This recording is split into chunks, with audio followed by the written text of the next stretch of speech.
We put over 1.5 million executives through our programs. You guys need to communicate better. Worked with thousands of companies. We're going to teach you our skills that we use in the cockpit and in special forces regimes to help you execute at a higher level at your organization. In the same exact position that you find yourselves today. All right, let's do it. Come on, Ivan.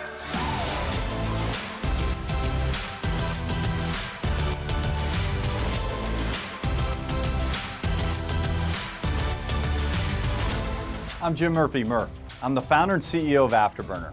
And as a leader of a multi-million-dollar company, I know you're facing some tough challenges right now. For more than 20 years, Afterburner has worked with top executives in major corporations from across the globe, and they all tell us the same thing. The business environment today is changing by the hour. Models that used to bring consistent ROI no longer work.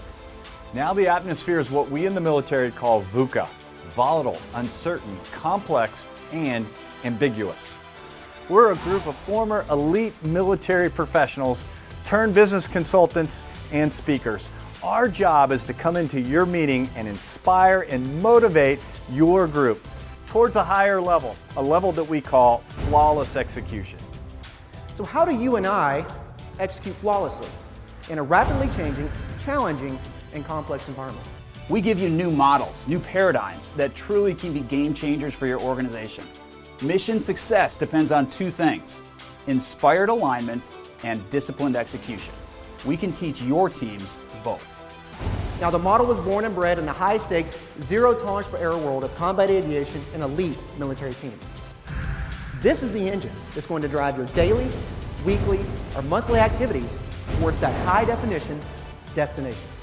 Plan, brief, execute, debrief, and you will win. Because today, we're no longer going to talk about being fighter pilots. We're no longer going to talk about military scenarios. We took off the flight suits, we put on some business attire. We're going to talk about applying this process to create plans that you can take action with today. Some of the country's top universities like Harvard, MIT, UNC, and Vanderbilt have tapped our expertise. It's not about limiting ourselves or you to a military-based model. It's about expanding that model to apply it to your world, your concerns, and getting you to your high-definition destination. We don't just get you thinking, we get you moving with our high-energy, high-impact programs. Whether you want a high-energy one-hour keynote or a half-day team-building seminar for up to 2,000 people, we have the products and services for you. We're going to bring excitement to your meeting. We've worked with Fortune 500 and Global 2000 companies for decades, giving their teams the tools they need to stay at the top of their market and at the top of their game. We've turned around performance from the C-suite to the people right on the front lines. We've even helped a dozen NFL teams get their games aligned, including the New York Giants, who credited Afterburner's techniques with helping them turn their team around to win the 2012 Super Bowl. Afterburner, thanks for all your help in making us world champions. As you can see, our flawless execution model works for them, and it can work for your team as well. Now that you've learned a little bit about us, we'd like to give you a more in-depth look at the Afterburner experience. We do team building exercises at Afterburner where we teach people how to debrief, but in order to do that, we have to have them make errors. So we have fun with them. We put them through this mission planning simulation where they use maps and they have to draw lines on the maps and they go after a fictitious competitor, but they're in teams of 15 and one person's in charge, but everybody on that team of 15 has a specific role. And we only give them an hour to get through the mission. And we task saturate them by doing simulated scud attacks where sirens go off and they have to dive under the tables. All personnel, take cover! All groups, take cover. Under the tables, take cover. And then we tell them, you only have 15 minutes to go, 10 minutes to go, so task saturation increases as their heightened awareness of not getting everything done on time, just like business, actually, if you think about it. As Air Force fighter pilots, we like to keep things simple. At the end of the day, my number of takeoffs need to equal my number of landings. It's a simple goal, right? But if they don't, it probably means I've had to eject from my aircraft and ride a silk parachute back down to Mother Earth. Silk's a good word. Group, spell silk. S-I-L-K. Very nice. Group, what does a cow drink? M-I-L-K.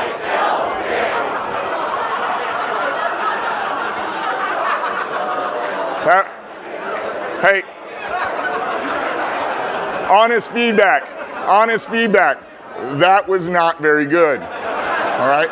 Now, I'm at an advantage here because I grew up in Texas, and we grow up knowing that cows, they drink water and they give milk. All right, that's your mulligan. Everybody can have a seat. The better we are at doing the standard things, the more time we have to be creative and focus on opportunities that allow us to grow our business and identify risks before they impact our business. Now, we found, after working with thousands of business leaders all over the world at Afterburner, as task saturation increases, your performance decreases. As task saturation increases, your errors increase. Now, in the business world, we've created this culture, right, that we're proud of our task saturation. We wear it like a badge of honor, don't we?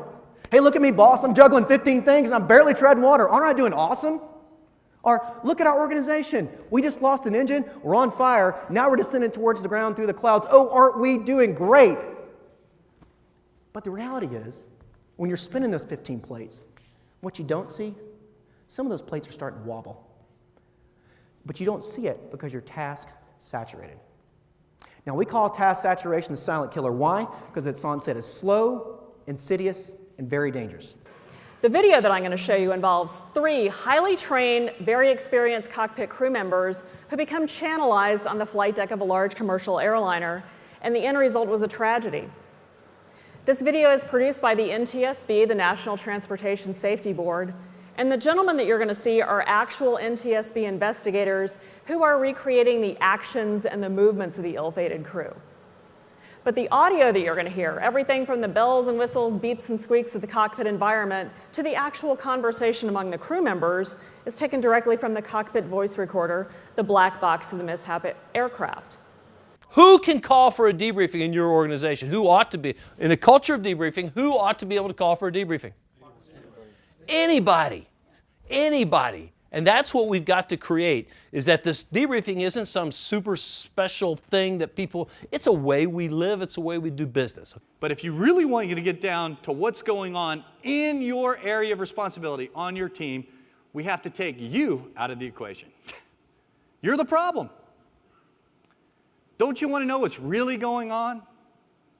Well, why aren't people going to freely admit their errors or maybe their successes in front of you? It's obvious. You hire and fire. You sign people's paychecks. So how do we create a nameless, rankless environment during a short period when we're debriefing a pre-brief plan? How would you do it as a leader? Anybody? You're in front of your team.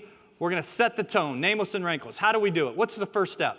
You start every debrief exactly the same way. Inside, outside, take a few daggers, boom, you've set the stage.